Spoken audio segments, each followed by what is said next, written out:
नमस्कार साथियों, मैं हूं रोहित कुमार और मैं फिर से मौजूद हूं आप लोगों के बीच आपके अपने यूट्यूब चैनल अतुल्यम स्टडी पे।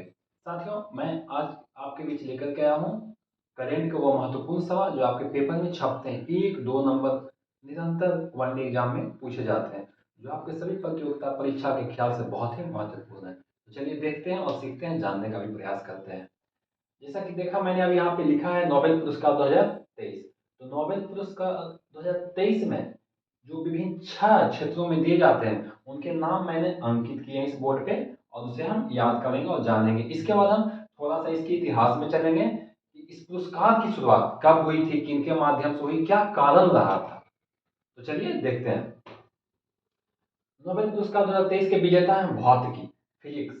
फिजिक्स के क्षेत्र में जो पुरस्कार मिला है वह मुख्य रूप से इसमें 3 व्यक्ति शामिल हैं।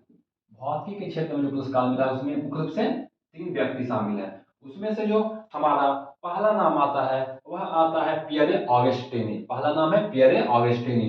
दूसरा जो है फ्रैंक क्रास्ट। और तीसरा जो है एनियल हुलियर। अब हम देखते हैं ये कहाँ के रहने वाले निवासी हैं। यह भी परीक्षा में कभी कभार पूछे जाते हैं, क्योंकि जो क्वेश्चंस अभी एग्जाम में आ रहे हैं वो थोड़ा सा डीपली क्वेश्चन पूछा जा रहा है।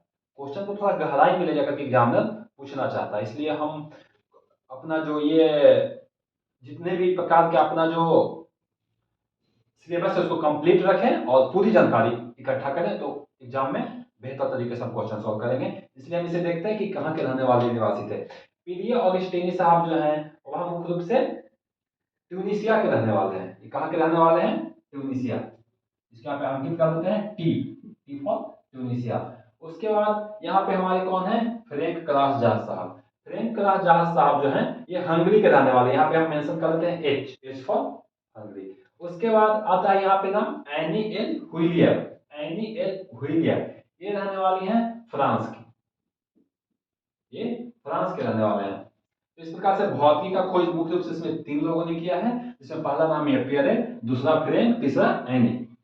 और इसको याद रखने का एक छोटा सा तरीका आप अपने दिमाग के उपज के आधार पर बना सकते हैं। जैसे कि मैंने इसे बनाया है पियर, पियर एक भोजपुरी गाना था, आपने सुना होगा, पियर फराक वाली। तो ये पियरे हो गया पीला, पियरे। फराक हो गया फ्रैंक, और इसमें एनी, एनी एक लड़की है, तो एनी का जो फराक है वह पीला है। पियर फराक है एनी का, या फिर एनी का जो फराक है वह क्या है? पीला है। और ये निवासी कहाँ के हैं तीनों? तो इसको ऐसे याद रख सकते हैं T H F, T H F, T for Tunisia, H for Hungary, F for France. T H F, T H F, Tunisia, Hungary और फ्रांस। पीएफ फराक एनी, या एनी का फराक क्या है? पीला है। इस पर भौतिकी कंप्लीट हो गया। हम रसायन में प्रवेश करते हैं। रसायन में भी यह पुरस्कार 3 लोगों को प्रदान किया गया है। रसायन में भी यह पुरस्कार 3 लोगों को दिया गया है। और रसायन में यह पुरस्कार दिया गया है और उसमें पहला नाम है वह है मोंगी जी बावेंडी। मोगी जी बावेंडी। दूसरा नाम है ल्यूस ई ब्रस, और तीसरा नाम है अलेक्सी ई एकिमोव, अलेक्सी ई मोकिबोव। अब ये देखते हैं कि तीनों व्यक्ति जो हैं वो कौन कौन देश से बिलोंग करते हैं, वे कहाँ के रहने वाले हैं। तो इसमें जो नाम आता है पहला मोगी जी बावेंडी का, वह फ्रांस के रहने वाले हैं। एफ फॉर फ्रांस, यहाँ पे हम एफ मेंशन कर देते हैं, फ्रांस। उसके बाद ल्यूस ई ब्रस, ल्यूसी ब्रस, ये रहने वाले कहाँ के हैं? अमेरिका। ए फॉर अमेरिका, ये कहाँ के रहने वाले हैं? अमेरिका के रहने वाले हैं। उसके बाद हमारा आता है अलेक्सी आई एकिमोव, ये रहने वाले हैं आर फॉर रूस, ये रूस के रहने वाले हैं। तो इसे भी हम ऐसे याद कर सकते हैं, ये कहाँ के? ये 3 व्यक्ति हैं और तीनों लोग किस देश से बिलोंग करते हैं? तो F A R, far, F A R, इसको हम शॉर्ट में एफ ए आर यहाँ पे लिख देते हैं, और इसको लिख देते हैं टी एच एफ। ये हो गया ट्यूनिसिया, हंगरी और फ्रांस। और यहाँ पे F A R, France, America और रूस। तो फ्रांस के रहने वाले कौन है? मोंगी जी बावेंडी। यहाँ पे अमेरिका के रहने वाले कौन है? लुइसी ब्रास। और रूस के रहने वाले कौन है? अलेक्सी आई एकी मोव साहब। ये 3 व्यक्ति हैं। रसायन के क्षेत्र में इनको नोबेल पुरस्कार दिया गया है। उसके बाद हमारा आता है चिकित्सा। चिकित्सा के क्षेत्र में यह पुरस्कार 2 लोगों को दिया गया है। चिकित्सा के क्षेत्र में यह पुरस्कार मुख्य रूप से 2 लोगों को दिया गया है। उसमें जो पहला नाम है Catalina, Catalina Kariko, Catalina Kariko. और दूसरा ड्रू बिस्मैन, दूसरा ड्रू बिस्मैन। कैटलीना है वह रहने वाली है कहाँ की? तो हंगरी की। कहाँ की? हंगरी। यहाँ पे लिख देते हैं H for Hungary, H for Hungary, और हंगरी की राजधानी कहाँ है? हंगरी की राजधानी है बुडापेस्ट। पूछा जाता है यह भी और एग्जाम में, देश राजधानी उसमें आप लोग देखिएगा, आगे हम वीडियो लाएंगे उसके लिए देश राजधानी। तो हंगरी की राजधानी कहाँ पे है? बुडापेस्ट। हंगरी के रहने वाले कौन है? कैटरीना कारिको। उसके बाद हमारा आता है ड्रू बिसमैन। ड्रू बिसमैन जो रहने वाले ये हैं अमेरिका के निवासी हैं। कहाँ के? अमेरिका। ए फॉर अमेरिका में आप लिख देते हैं ए फॉर अमेरिका। तो हो गया एच ए हार, ये हंगरी, ए फॉर अमेरिका। उसके बाद हमारा अर्थशास्त्र। अर्थशास्त्र में यह पुरस्कार सिर्फ एक व्यक्ति को दिया गया है, और जो अर्थशास्त्र में यह पुरस्कार है यह इसकी प्रारंभ सन 1969 में की गई है। ये पहले 5 ही पुरस्कार दिए जाते थे जब नोबेल पुरस्कार का प्रारंभ हुआ था 1901 ईस्वी में, और उसके बाद 1967 में इसकी स्थापना होती है कि अर्थशास्त्र में पुरस्कार नोबेल दिया जाएगा, और इसकी शुरुआत की जाती है सन 1969 में। और ये अर्थशास्त्र का जो नोबेल पुरस्कार दिया गया है क्लॉडिया गोल्डिन, क्लॉडिया गोल्डिन साहब को दिया गया है, और ये रहने वाले हैं अमेरिका के। ये कहाँ के रहने वाले हैं? अमेरिका, अमेरिका के रहने वाले हैं क्लॉडिया गोल्डिन। और इसको हम ऐसे याद करेंगे, अर्थशास्त्र, अर्थ किससे संबंधित होता है? धन से। धन, पैसा, रुपया, वो कहां से आएगा? Gold, gold. अर्थ क्या है? गोल्ड। गोल्ड एक अर्थ है, रुपया है क्या? तो हम ऐसे याद रख सकते हैं कि अर्थशास्त्र गोल्डन वाले को मिला है, जिसके पास बहुत ज्यादा गोल्ड है। Goldin, Claudia Goldin. साहित्य में यह पुरस्कार मिला है जॉन ओलाव फॉस साहब को, जॉन ओलाव फॉस साहब को, और ये नॉर्वे के रहने वाले हैं। कहाँ के रहने वाले हैं? ये नॉर्वे के निवासी हैं, जिनको मिला है साहित्य के क्षेत्र में नोबेल। साहित्य के क्षेत्र में नोबेल मिला किनको? जॉन ओलाफ फॉस साहब को, और ये नॉर्वे के रहने वाले। इसको हम ऐसे याद रख सकते हैं, साहित्य जानना बहुत जरूरी है। साहित्य को जानो, साहित्य को जानो, तो जॉन जानो, साहित्य जॉन। उसके बाद हमारा नेक्स्ट है शांति। शांति के लिए पुरस्कार दिया गया है नरगिस मोहम्मदी। नरगिस मोहम्मदी एक महिला है, और वे ईरान की रहने वाली है। और वो किस देश से बिलोंग करती हैं? ईरान की रहने वाली है। कौन? नरगिस मोहम्मदी। तो शांति के लिए मिला है नरगिस को। तो इस प्रकार से हम देख सकते हैं कि विभिन्न 6 क्षेत्रों में जो इस देश के लोगों का सबसे ज्यादा योगदान होता है, उनको यह पुरस्कार दिया जाता है, और उन लोगों का सिलेक्शन किया गया। मैंने उनका नाम यहाँ पे मेंशन किया है, और आपको एक तरीका ही पता है याद करना कि उसको मैच कैसे माइंड में सेट करना है, और उसके बाद किस देश से वे लोग बिलोंग करते हैं। एक छोटा चीज और यहाँ पे देखते हैं, यह जो भौतिकी के क्षेत्र में इन तीनों को जो यह पुरस्कार दिया गया है, तो आखिर किस हेतु दिया गया है, उनकी उपलब्धि क्या है? तो भौतिकी के क्षेत्र में यह जो पुरस्कार दिया गया है, वह दिया गया है जो पदार्थों के इलेक्ट्रॉन होते हैं उसकी गतिशीलता के अध्ययन के लिए। पदार्थों के इलेक्ट्रॉन जो होते हैं उसकी गतिशीलता के अध्ययन हेतु एंटी सेकंड पल्स उत्पन्न, एंटी सेकंड जो पल्स होते हैं उसे उत्पन्न करने की खोज करने के लिए, एंटी सेकंड जो पल्स होते हैं उसको उत्पन्न की खोज करने के लिए हम यहाँ पे मेंशन कर देते हैं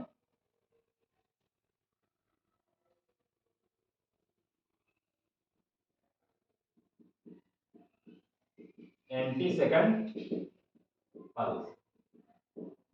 पदार्थों के इलेक्ट्रॉन की गतिशीलता के अध्ययन के लिए एंटी सेकंड पल्स की जो उत्पन्न होते हैं उसकी खोज के लिए।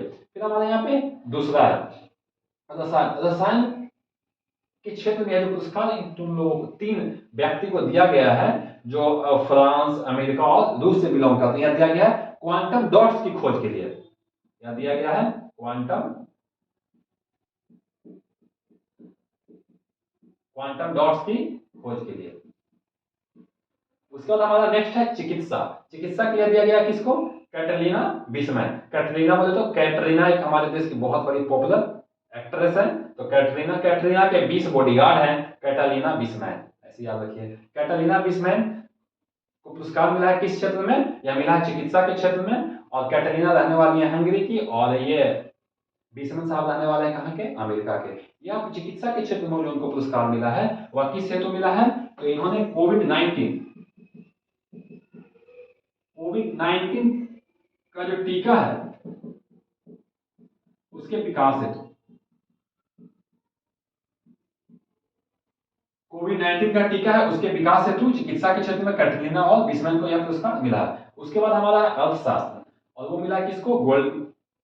गोल्डिंग को मिला है अर्थशास्त्र में नोबेल। गोल्डिंग को, उनके पास बहुत सारा गोल्ड है, उसको गोल्डमैन का भी हम याद कर सकते हैं। तो यह पुरस्कार अर्थशास्त्र में उन्हें जो दिया गया है वह इस हेतु दिया गया है कि महिला महिला श्रम बल है उसकी, महिला श्रम बल को जो परिणाम है उसको बढ़ाने के लिए इन्होंने उसका प्रचार किया। महिला श्रम बल,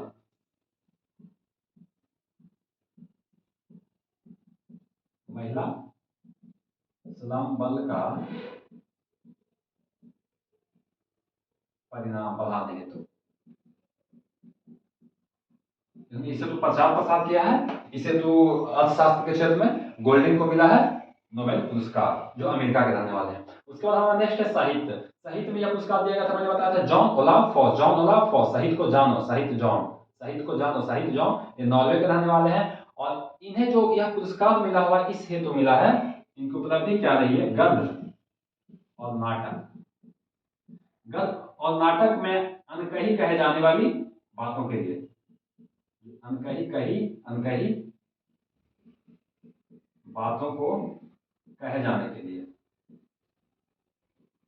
मुख्य रूप से गद्य और नाटक याद रखेंगे। गद्य और नाटक में अनकही कही बातों को जानने के लिए साहित्य क्षेत्र में जॉन ओलाफ फॉस को मिला, नॉर्वे के रहने वाले। उसके बाद शांति, शांति में मिला है नरगिस मोहम्मदी को। नरगिस मोहम्मदी एक मुस्लिम महिला है, ईरान की रहने वाली है। इन्होंने महिला उत्पीड़न, किसे तो मिला है, महिला उत्पीड़न, महिला उत्पीड़न के लिए मानवाधिकार,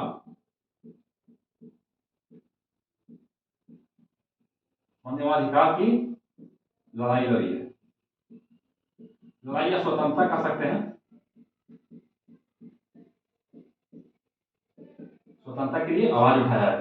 तो हम इस प्रकार से देखें, शांति के क्षेत्र में जो नरगिस मोहम्मदी को, जो ईरान के रहने वाली है, उसे नोबेल पुरस्कार मिला है। किस हेतु, उनकी उपलब्धि क्या रही है, तो महिला उत्पीड़न के लिए, मानवाधिकार के लिए उन्होंने क्या किया, आवाज उठाया है।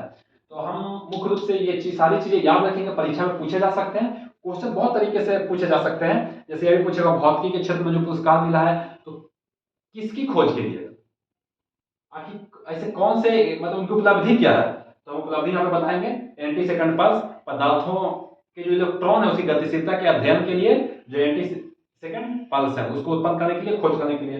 वैसे ही रसायन में पूछे जा सकते हैं, चिकित्सा, अर्थशास्त्र, साहित्य और शांति में भी क्या कि कौन सा ऐसा कार्य रहा है जिसके योगदान हेतु यह पुरस्कार इन लोगों को दिया गया। तो उम्मीद करते हैं साथियों आप इतनी सारी चीजें याद करने का भरसक प्रयास करेंगे और सीख गए होंगे कि किस तरीके से और कैसे सारी चीजें यहाँ पे 2023 में नोबेल पुरस्कार दिया गया है। और इसके बाद थोड़ा सा इससे संबंधित कुछ महत्वपूर्ण चीजें जो हम जानते हैं।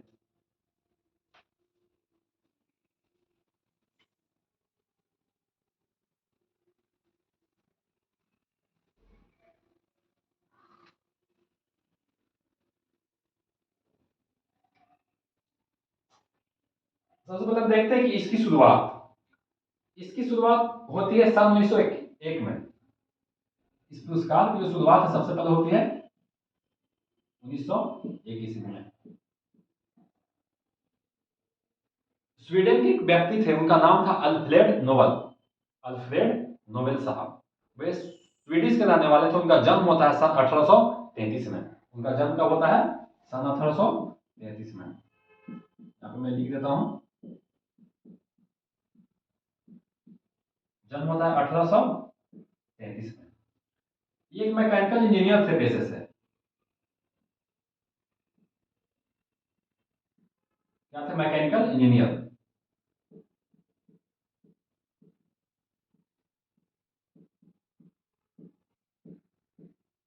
एक मैकेनिकल इंजीनियर थे। इन्होंने सन 1867 में डायनामाइट की खोज की थी। इन्होंने सन 1867 में डायनामाइट की खोज की थी।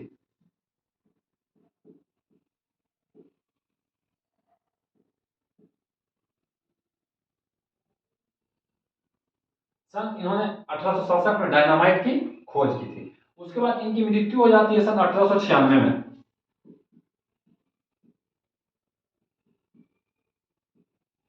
डेथ हो जाती है इनकी 1896 में। जब इनकी 1896 में डेथ होती है तो इसके बाद उन्होंने जो वसीयतनामा लिखा था, उसको उसको जब पढ़ा जाता है, देखा जाता है, तो उसमें यह पाया जाता है कि इनकी जो कुल संपत्ति थी और उससे जो वार्षिक आय होंगे, जो ईयरली इनकम होगी, इंटरेस्ट आएंगे उससे ओवर पूरे विश्व में, ना कि सिर्फ स्वीडिश, उससे इतर पूरे वर्ल्ड में जो लोग 5 विभिन्न क्षेत्रों में, उसमें अर्थशास्त्र सिर्फ शामिल नहीं था, विज्ञान, ये भौतिकी, रसायन, चिकित्सा, शांति और उसके बाद क्या हो गया, साहित्य, इन 5 क्षेत्रों में यह वह सर्वश्रेष्ठ जिनका योगदान होगा पूरे विश्व में, उनको यह पुरस्कार दिया जाएगा।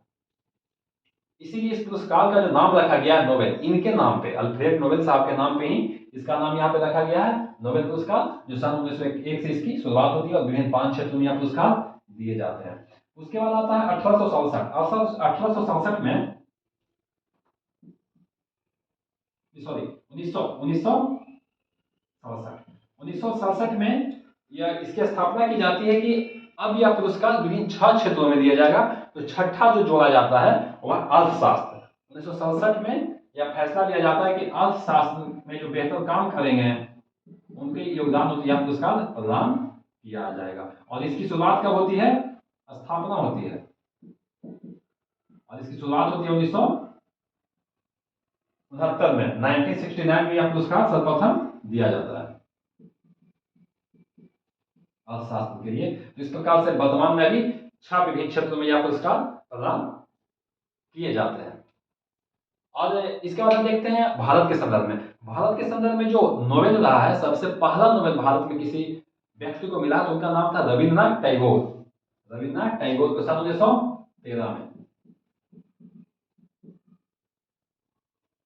टैगोर साहब को यह पुरस्कार मिला है सबसे पहले 1913 ईस्वी में। किस लिए, गीतांजलि के लिए। गीतांजलि के लिए यह पुरस्कार भारत में सबसे पहले किनको दिया जाता है, टैगोर साहब को, यह भी हम याद रखेंगे। उसके बाद और भी इंडियन हुए, जैसे सीवी रमन को दिया जाता है रमन प्रभाव की खोज के लिए सबसे पहला विज्ञान का नोबेल 1930 ईस्वी में। उसके बाद अमृत सेन आते हैं 1998 में, उनको दिया जाता है अर्थशास्त्र के लिए। तो वैसे ही भारत में कुल मिलाकर अब तक लगभग 10 लोगों को यह पुरस्कार दिया जा चुका है। उसमें सबसे पहला कौन थे, टैगोर साहब 1913 में। गीतांजलि के लिए इन्हें यह पुरस्कार प्रदान किया गया था। तो साथियों, उम्मीद करता हूँ मेरा वीडियो आपको समझ में आया होगा और कुछ सीखने को मिला होगा। इस तरह के सवाल वर्णन एग्जाम में पूछे जाते हैं, निरंतर पूछे जाते हैं, जो मैंने आपको बहुत बेहतर तरीके से समझाने या बताने का, सिखाने का या सूचना साझा कर सकते हैं, उसका प्रयास किया है। अगर ये वीडियो अच्छा लगा तो कृपया कर चैनल को लाइक और सब्सक्राइब जरूर करें, जिससे हम और भी अच्छे वीडियो लेकर आपके बीच उपस्थित हो सके। तब तक के लिए देते हैं आपसे अलविदा, फिर मिलते हैं नेक्स्ट वीडियो में। तब तक के लिए जय हिंद।